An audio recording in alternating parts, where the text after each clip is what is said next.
皆さんこんにちは。ギターカブトです。本日は私の愛機1967年製のギブソン J45 を使ってリバーブの決定版 Strymon Blue Sky vs. 2をアコースティックギター視点から掘り下げていきます。このチャンネルではアコースティックギターや関連機器のレビューを行っています。少しでも参考になったなという方は高評価、そしてチャンネル登録をお願いします。こちらのブルースカイについているコントロールノブの機能を一つずつ解説していきます。すべてのコントロールを12時にした状態で説明していきますね。まず音を聞いていただきましょう。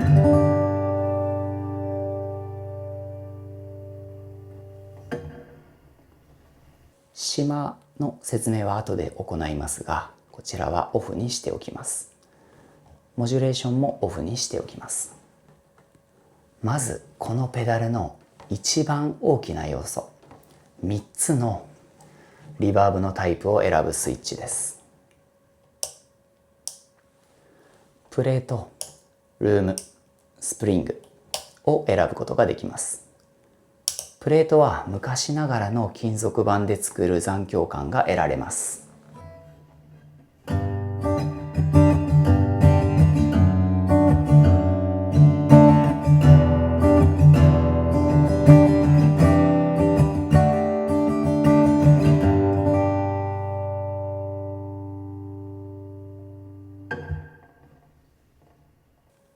ルームリバーブは何も置いていない部屋の残響を再現しているような感じがします。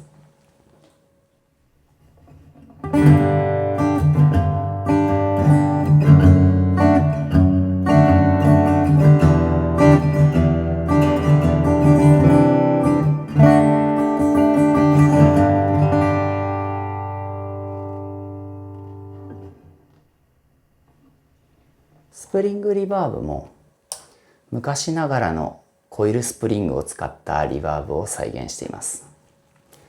アタック感がピチャピチャする感じで渋いエレキギターには合いそうですが、アコースティックギターで使うには場面を選びそうな感じがします。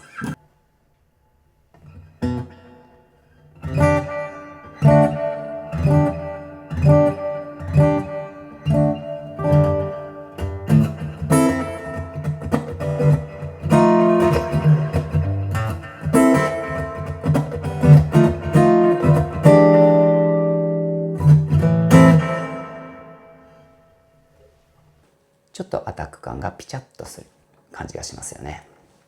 他のコントロールノブを説明するためにルームに戻して説明をしていきます。この隣にあるモジュレーションのオフ、ライト、ディープを選びます。オフからやってみたいと思います。ライト、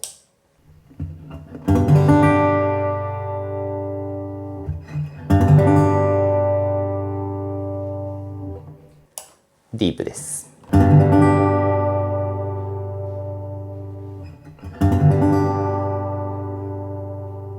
ちょっとコーラスがかったようなトレモロがかったような感じの効果が入ります。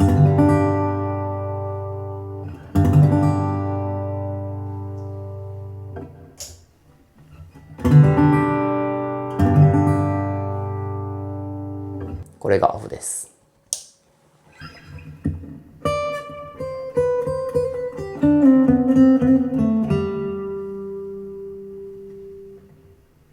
ディープ、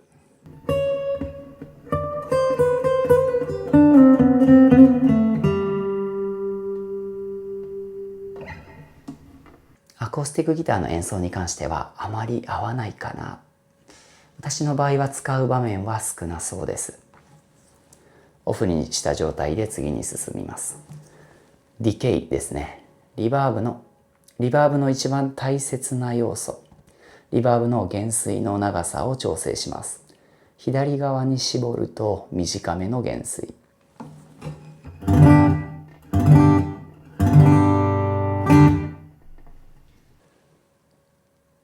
右側に回すと長いリバーブ音がかかります。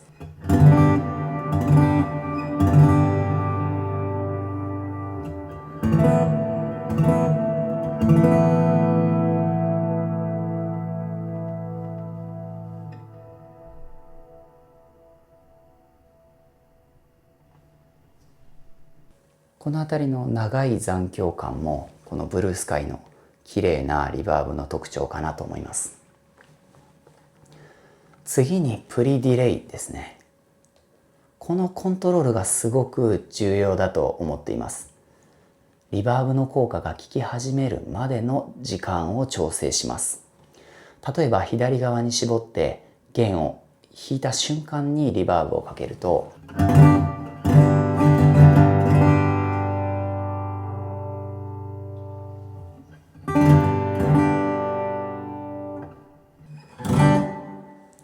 アタック感まで少しぼやけた感じになってしまいます。そこで少しこのプリディレイをかけると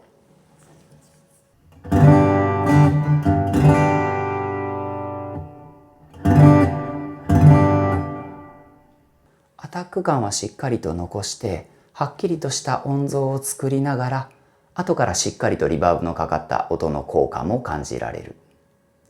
このノブがすごくいい仕事をすると感じています。曲調にもよりますが12時から2時ぐらいの間に設定するのがいいんじゃないかと思います。次にこの中央にある2つのノブ、ローダンプとハイダンプです。これも2つついているのがこのリバーブの特徴ですね。ダンピングというのは簡単に言うと残響音の低音域か高音域かの減衰を速くする機能です。ローダンプを左側に回すと低音が削られて速く減衰します。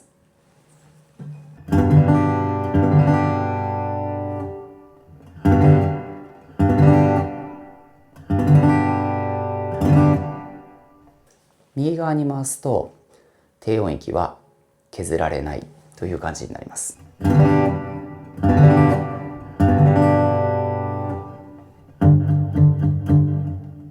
低音が長く残響するという感じです。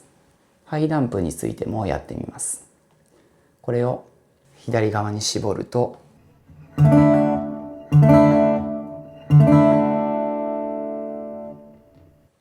高音域の減衰が早まって落ち着いた印象になります。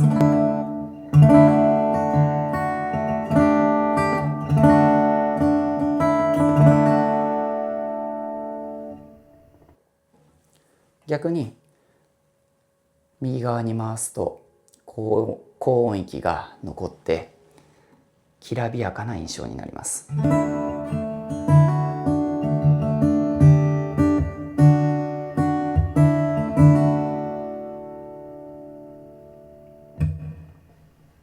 このローダンプとハイダンプで高域や低域の残響をどれだけ残すかを決められるというわけです。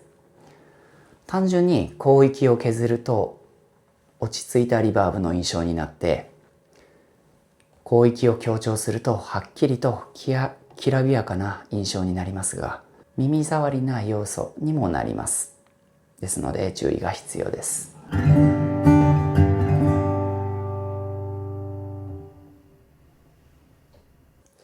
次にミックスです。楽器からの原音であるドライ信号とエフェクトをかけた後のウェット信号の割合を調整します。単純に言えばどれくらいこのエフェクターの信号を反映させるかを決めるということですね。3時の位置で 50-50 の状態だということです。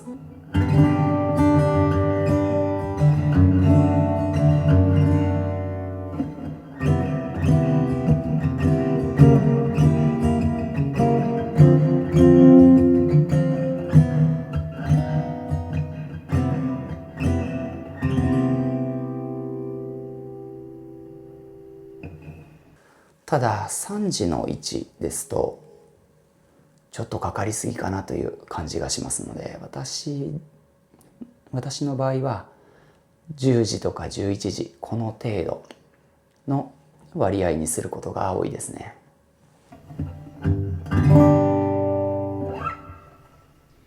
最後にシマーです。これはリバーブ音にオクターブ高い音や5度高い音を重ねることできらびやかな神々しいサウンドにするエフェクトです。これがブルースカイの真骨頂ですね。このシマーはリバーブのタイプによって違うかかり方をします。プレートの時にはオクターブ上の音がプラスされて聞こえます。ではやってみます。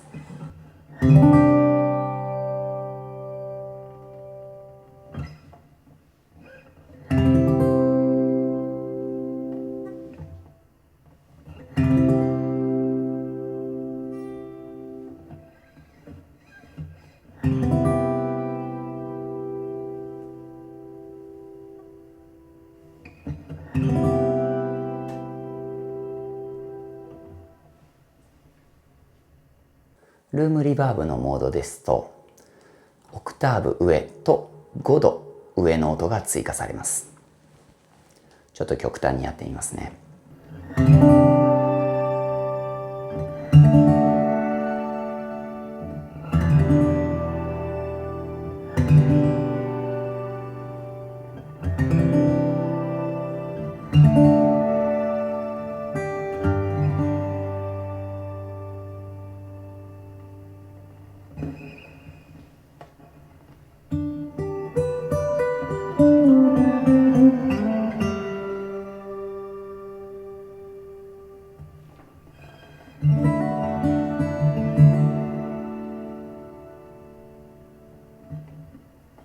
スプリングの時はこれに加えてパルストレモロの効いたオクターブ下の音が追加されるということです。実際にやってみます。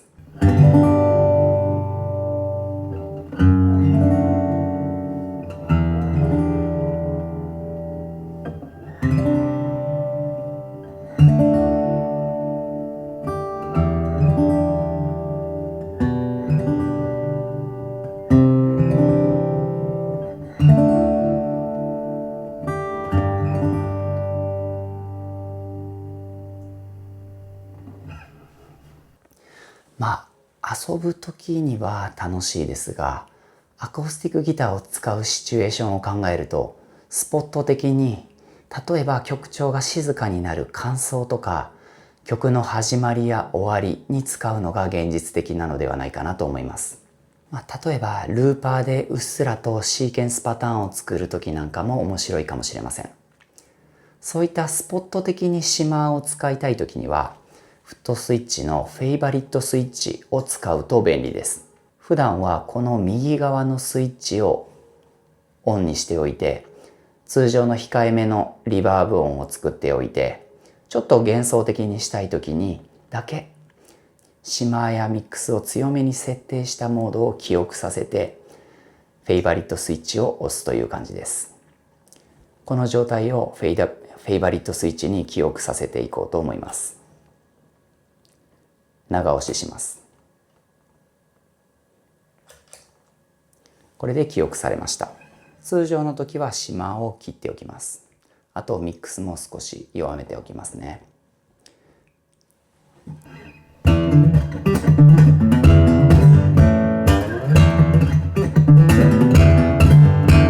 そして間奏になった時にフェイバリットスイッチを足で押して、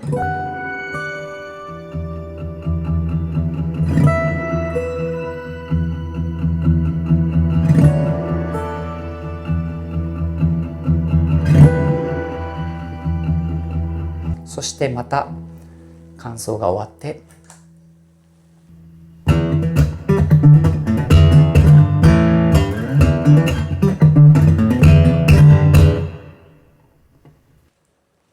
このような感じで使ってみるのも面白いと思います。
今回のストライモンブルースカイバージョン2はアコースティックギター本来の鳴りを生かしつつ空間をデザインできる最強のツールです。ただシマーについては魅力的な機能ではありますが、私はそんなに使い道はないかなというのが現在の結論です。アンプや PA ミキサーについているリバーブを使っている方が多いと思います。プリディレイの効果による原音の潰れにくさやリバーブの解像の高さを感じていただければ幸いです。皆さんがお使いのリバーブや今回の動画の感想があればぜひコメントで教えてください。ストライモンの別のリバーブ、クラウドバーストとの比較を見てみたいというリクエストがあればその比較動画も作ってみたいと思います。それではまたお会いしましょう。さようなら。